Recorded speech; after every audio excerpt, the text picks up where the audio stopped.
Back-to-back losses to finish the road trip have me feeling some kind of way. We break down what went wrong in the Wild's losses to the Kings and the Golden Knights with Alex Micheletti today on Locked On Wild.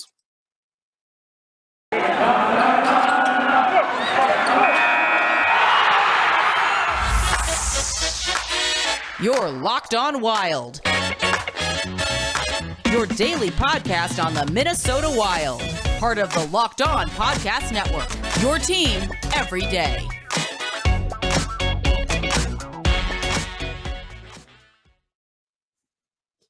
Welcome to another episode of Locked On Wild, your daily Minnesota Wild podcast, part of the Locked On Podcast Network, your team every day.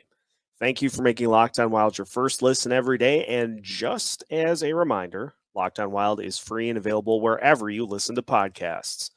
On today's episode of Locked On Wild, we recap the final two games of the Wild's 4-game West Coast road trip with Alex Micheletti. We talk about the 2-1 loss to the Kings and the 6-4 loss to the Vegas Golden Knights, the loss of Jonas Brodin, as well as if we think the Wild should make some sort of a move at the trade deadline to bolster the team, and if that could potentially backfire and hurt the current chemistry. Plus, we'll look ahead to what's coming up here this week as well. Thanks for tuning into today's episode of Locked On Wild. My name is Seth Topal, the captain of Locked On Wild, veteran Minnesota sports content producer, here to guide you through is in the midst of a great Minnesota Wild season, and joined as always on a Monday edition of the show by Alex Micheletti for a Micheletti Monday. Alex, the winning streak was going to end at some point. Unfortunately, now the Wild's a little bit of a losing streak, but nonetheless, some exciting hockey. How are things going? Good. Yeah. A little adversity for this Wild team, and the injuries are starting to creep up a little bit here. So, it was bound to happen at some point, and so, Vegas is a tough team. LA, so, but like we talked about off air, not going to win them all. We'll see what this upcoming week brings.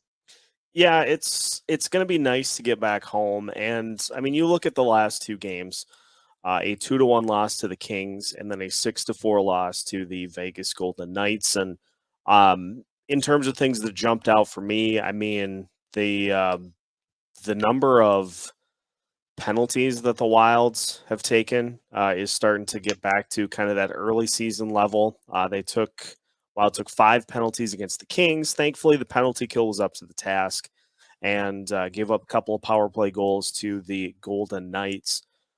So just in looking at these two games, what stands out about what we saw from the Wild over the last two games? Yeah, I mean some really odd penalties, delay of game penalties. That's just that you can't have that. If you're gonna win hockey games, uh, you know, not having Jonas Brodin out there is significant. You can see how much different the team plays without him. It was nice to have Jared Spurgeon back. He had a great night tonight with 3 assists. And more depth scoring. You had Nick Bukestad score tonight, so that was really nice to see his line get a goal. And yeah, some shaky goaltending, but I was kind of expecting that tonight on a back-to-back. Some tired legs, and again without one of the best defensemen in the league going right now in Jonas Brodin, and so. Vegas always plays the Wild tough, even if they don't have the greatest record against the Wild. The games are always just grinders, and so nice to get out of there with hopefully no more injuries. None that we saw. I mean, we didn't see Jonas Brodin get hurt either, so hopefully everybody got out of there okay and back home to Minnesota. The interesting thing, and Ray, who listens to the show a bunch on Twitter, pointed this out, and I am kind of puzzled as to how this can happen. The Wilds win all those games in a row, without Mhm. Jared Spurgeon, and yet Jonas Brodin goes down, and the Wild lose 2 in a row. And so I think that just kind of points to how important Brodin is to kind of quarterback that defense. And yes, um, Spurgeon is a great player in and of himself as well, but Brodin just gives the defense just another gear. And I think had he played, I think we're on a 10-game winning streak. I think both of those games are very winnable. It's just a lot to overcome, not having one of your best players out there on the ice. Yeah, and hey, we need to give credit to Alex Goligoski too for the way he's been playing. It's been unbelievable. He leads the team for defensemen in points, and so yeah, he's just on a heck of a roll. And what a pickup by Billy G. And that was pretty much his first call on free agency, so that Yeah. has worked out well. I mean, he's played better than Ryan Suter ever played right now, at least. So yeah, it's fun to watch, and another nice to have one of us, a Minnesotan, fill his role. So kudos to Alex Goligoski. Yeah. Some other things that we have observed over the past handful of games, the power play now has scored in 5 consecutive games. Although I think we saw tonight that it just seemed like, especially in several of those power play opportunities, just seemed like the Wild were getting a little too selective with trying to kind of make that perfect pass and set up for the perfect shot. We saw with Vegas, they had some set plays that they ran during their power play that resulted in goals. Ultimately, I'm a huge proponent of if you have the puck, shoot it. But the power play has started to tick up here over the past handful of games. Just kind of a bad night for it against Vegas. Yeah, I mean, the one unit that's been really stepping up is that second unit, and ever since they took Fiala off the top one and put him on the second one, that unit's actually been a lot better. And Jordan Greenway's been on there, and so Alex Goligoski, Matt Dumba. So yeah, I've been impressed with that crew, and you're going to need both units to step up there. Yeah, and I've been impressed, but like you said, lack of execution a little bit. You could tell in that Kings game too, especially right at the end. They had multiple pucks go out of the zone late to try to tie that one up. But yeah, like you mentioned, Vegas and their set plays. I mean, you can't leave Mark Stone right there, right by Talbot, and it was a bang bang to Dadanoff. And what more can you say about Vegas's top line too? They just completely dominated. Chandler Stevenson was back in the lineup. He had missed the previous game, and he was back with Lord Farquaad, I call him, Mark Stone, and Max Pacioretty, who just, that guy is one of the best forwards in the game going right now. When healthy, it's incredible. Yeah, and ultimately you come away with a couple of close losses on the road, which the Kings are, I think, a better team than when we played them last year, and Hmm. Vegas, despite all the injuries, still a great team as well. And so I see some people out there in the Twitter sphere panicking as to what we've seen. I'm not ready to go to that level yet. It's just the end of a long road trip, back-to-back games without Brodin. Ultimately, I think if it came down to a playoff series against either of those teams, or any team for that matter, I think the Wild will be just fine. I mean, Leonard, he was giving it tonight. I mean, the Wild definitely could have won that game. He gave up some terrible goals. The one he gift wrapped it to Foligno. That's the only thing with Robin Leonard. I mean, he can be a very very phenomenal goaltender, but he lets in Devin Dubnyk type goals, and they're gonna have to, if Vegas wants to make a deep run, they're gonna run into a lot of 6-5, 5-4 games just because sometimes it looks like Robin Leonard gets tired out there, for how big a guy he is. I think maybe sometimes the conditioning is a concern with him. And so if you can pepper him with shots, keep up the pressure, he's bound to let in a couple soft ones. And, he definitely did that tonight for sure. The Wild's now 3-game homestand, which we'll talk about at the end of the show today. But yeah, finishing up the road trip at 2-2, still tops in the Central Division.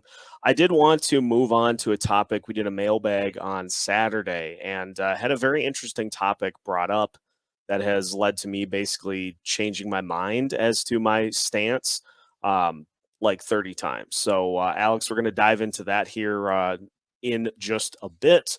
More to come on today's episode of Lockdown Wild after this.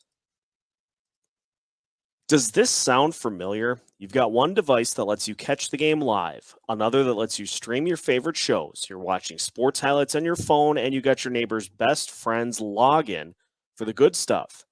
Well, I want to tell you about a simple way to get all of that entertainment you love without the hassle, and a great way to finally get your TV together. It's called DirecTV Stream, and it brings your live TV and on-demand favorites together like never before. So you can watch your favorite sports, movies, and shows all in one place. That means no more juggling remotes and no need to buy another device ever again. And the best part, there is no annual contract. So get rid of the clutter and the confusion and get your TV together with DirecTV Stream. You can learn more at directtv.com. That's directtv.com.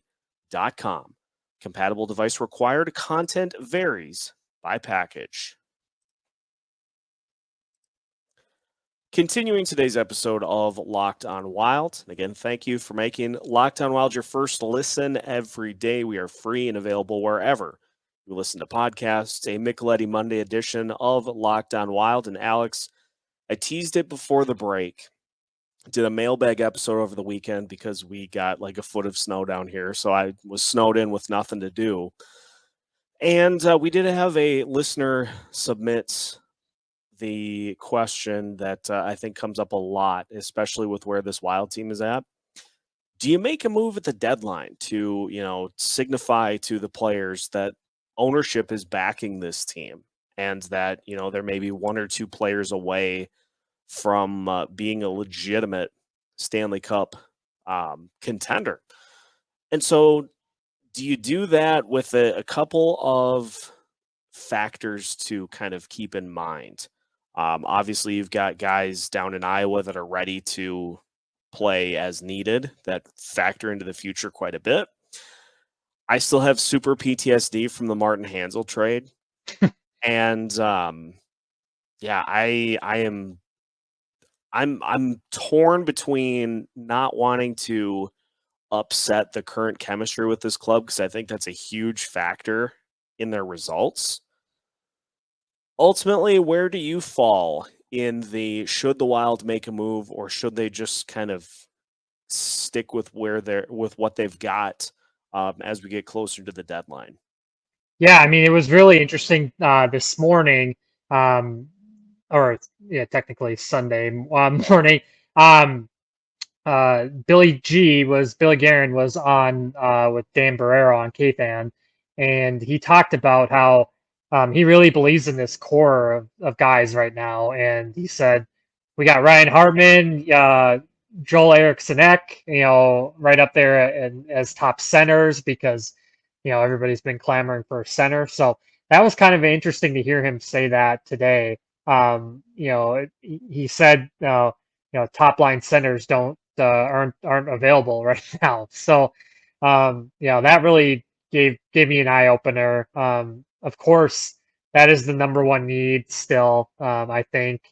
But like we've talked or on social media with other Locked On hosts, especially with San Jose, they want Marco Rossi, and so I don't, that's a no go with as far as with the Wild. You can't give up a guy like that, even for a guy like Tomas Hertl. And look at the Canucks now; they're 4-0. So those trade talks are probably see you later with how well JT Miller and Brock Besser are playing now. They hooked up for a goal tonight, and so I don't know. It's going to be really tough to make a move. And now the only way I see them making a move is if they struggle a little bit and start to drop. And that might signify, hey, we're right there. This is still for the taking. Maybe we can give a little shot in the arm. But as far as from what Billy G was talking about today, it doesn't seem like they are in any mood to make a move right now. So Yeah. And it's like, so you look at it, you take that notion and you kind of break it up in what I alluded to in starting the conversation. Next year this team is going to have spots for Marco Rossi, Matt Boldy, Adam Beckman, Calen Addison. Going to need those guys to fill spots because the Parisian Suitor buyouts jump up another notch. And you've got the likes of Victor Rask on the final year of his deal, Nico Sturms on the final year of his deal. Jordan Greenway is a restricted free agent, but also on the final year of his deal.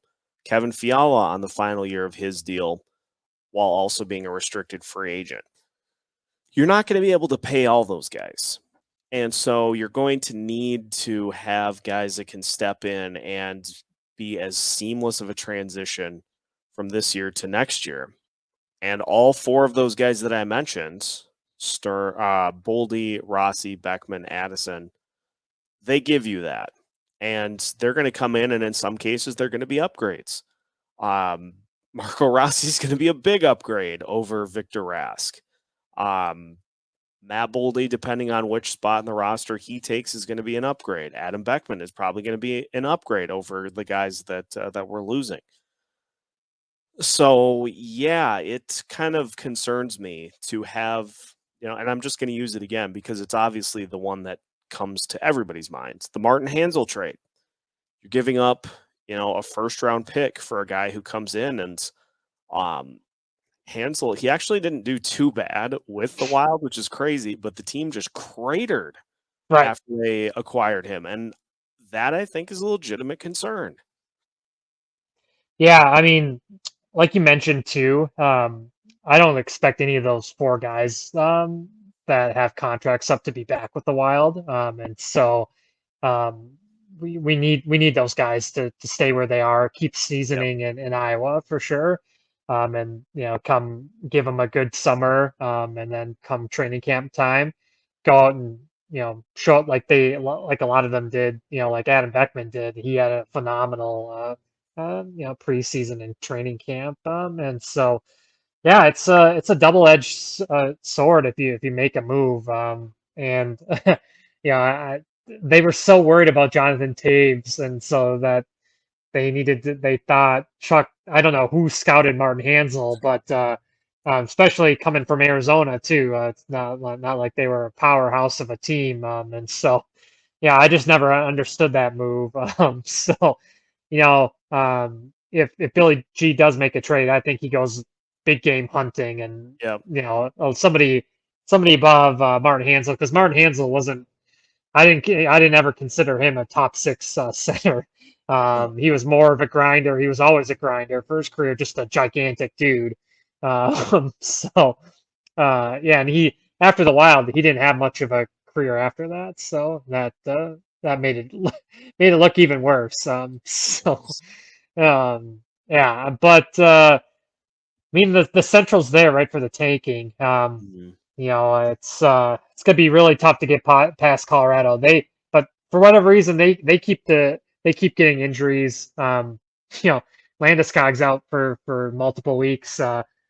All they did tonight was have Andre Burakovsky get a hat trick. So against Florida. So I mean they're just that team is just absolutely relentless. I think if Billy G is gonna he probably will make some type of move. They're gonna have to with Yeah. just with the Avalanche. It's just a matter of how big. It'd be Right. nice to get at least just one more center to help Yeah. with the depth. I Yeah. I agree. It's gonna happen, and I'll be glad if they do, because that's sending the message to the team that we bought in. In it to Like, win it. we're in it to win it, exactly. So That's going to be something to keep an eye on all the way up to the deadline. Got some things planned for the trade deadline, so keep that in mind. But yeah, it's such a great question as we just spent almost 10 minutes breaking down, and so yeah, I'm very anxious to see what they do either way. So should be fun. Let's finish up today by looking at what we have coming up this week, as well as you mentioned, the Vancouver Canucks just all of a sudden becoming the best team in hockey. Um, Probably largely in part to due to Bruce Boudreau, but we'll check in on that as well. More to come to finish off today's episode of Locked On Wild with Alex Micheletti after this. The holiday season is here, and if you're looking for a great stocking stuffer for friends or family, look no further than Built Bar.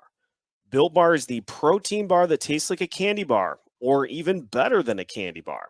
Filled with so much holiday goodness, rich with decadent flavor, covered in chocolate, but amazingly low in calories, sugar, net carbs, and fat, and high in protein. You get the best of both worlds, both delicious and healthy.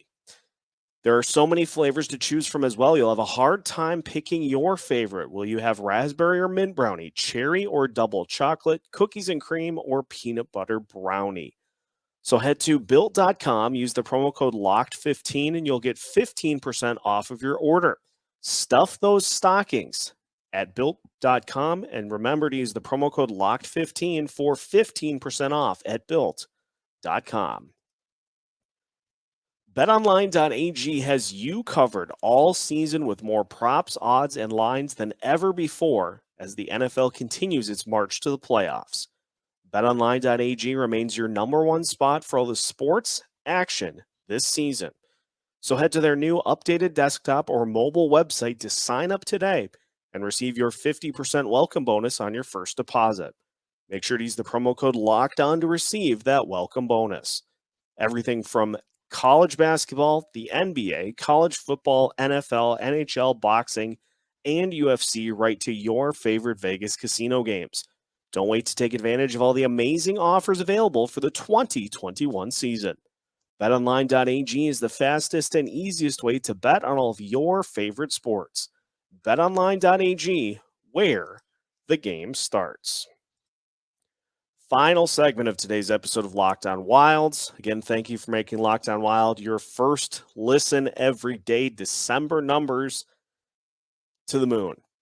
We are joined, as always, on a Monday by Alex Micheletti. And Alex, interesting week for the Wilds coming up.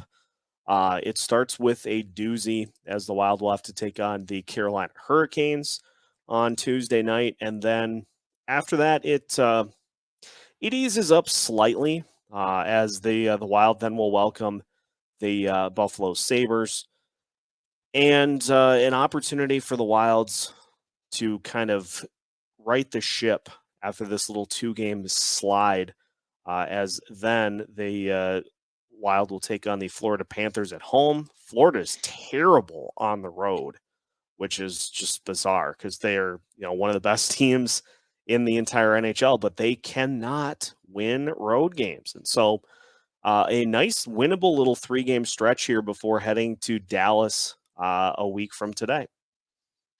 Yeah, that one against Carolina should be interesting. Their best player was out sick tonight, Sebastian Aho. So we'll see. Hopefully it's not COVID, at least just for his sake. But yeah, so he has at least another day to recover. So that's going to be one to monitor for sure. Buffalo, they give up a ton of goals. Yeah, they have a couple Minnesotans on that team, and Kyle Okposo and Casey Middlestad. And so yeah, they play tough, but that one they need to win that one. And Florida, I'm expecting that one to just be racehorse hockey up and down the ice, high scoring, lots of goals. So yeah, that's gonna be one fun one to watch, probably the best one all week. So yeah, looking forward to it for sure.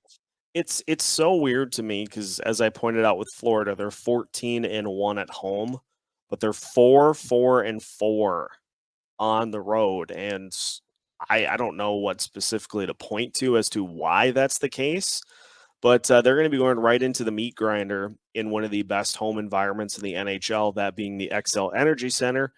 Oh, and the Wild are 10-2 at home this season. Yeah, you can't. The power of the last change is great. And yeah, they feed off the energy of the crowd. It's nice to have a guy like Marcus Foligno, who I always bring up, just brings the juice, gets everybody fired up, and has been playing phenomenal. 13 goals now, so I mean that's just you would never expect that on a Marcus Foligno. So it's pretty cool to see the growth in his game. And yeah, what more can you say about it's a lot of home cooking. They put up a ton of goals at home too, and so I'm expecting all three to be high scoring. And yeah, it's we get two tough ones and then an easy one. So yeah, hopefully Jonas Brodin can at least get in, at least maybe for the Florida one. We Yeah. have no idea what's going on. Hopefully it's not a concussion. But yeah, hopefully no surgery and anything like that. So they clearly miss him. You mentioned Marcus Foligno, and I'm glad you did, because I had a point that I wanted to make today, in that the Wild are getting some incredible play, and I'll probably dive into this a little further as the week goes on, or even next week too, with the holidays coming up. You get two guys who are projected for 38 goals this season, and they're not named Kirill Kaprizov or Kevin Fiala. I'm talking about Marcus Foligno and Ryan Hartman, who just continue to get it done. Foligno tying his career high in goals in how many games has he played this year? 28 games, and just continuing to be as much of a juggernaut as Ryan Hartman is. And you want to look at an early, you know, way to pinpoint the Wild's success, especially offensively, it's those two having career years. Yeah, it's just incredible. The depth of this team. That's why they're in first in the division, and almost first in the NHL. You don't have to worry about any line going out there. And you saw when they played Edmonton, they had they had Victor Rask out there against Connor McDavid, and for the most part, they held him in check. And so, yeah, that's going to happen where this fourth line, guys like Nick Bukestad and Duhaime, they're going to be out there against some of the top lines in the NHL. You can think of when you play Colorado, McKinnon and those guys, they're going to be out there, and they can still produce. So yeah, it's amazing. And Foligno's been given the chance to play on the power play, and so that's worked out phenomenal for him, and penalty kill. And so yeah, a lot of these depth guys are playing big roles. You can even look at the decor too, with the a guy like John Merrill, who I think had 7 block shots against the Kings. Just Yeah. man, get that guy some ice bags. That's incredible. And Kulikov's been playing phenomenal. He had that great goal against Edmonton, and so yeah, depth. That's all. That's all you can say about the Wild right now. Depth. Final tip of the cap before we leave for today. Bruce Boudreau now 4-0 with the Vancouver Canucks. He's got them playing their best hockey of the season, and it's great to see, because Bruce is a national treasure. Anybody that listened to Michael Russo straight from the source, Boudreau came right off the top rope at the start of the show. Just unbelievable attitude, but we love it. You love to see it. I mean, yeah, I mean he's really getting guys like JT Miller going, and Brock Besser scored again tonight on a beautiful play from give and go with Brock Besser. And Elias Pettersson, when he's going, he can be one of the most elite snipers in the game. He had another beautiful goal tonight too. And so they have a phenomenal goaltender in Thatcher Demko, who, knock on wood.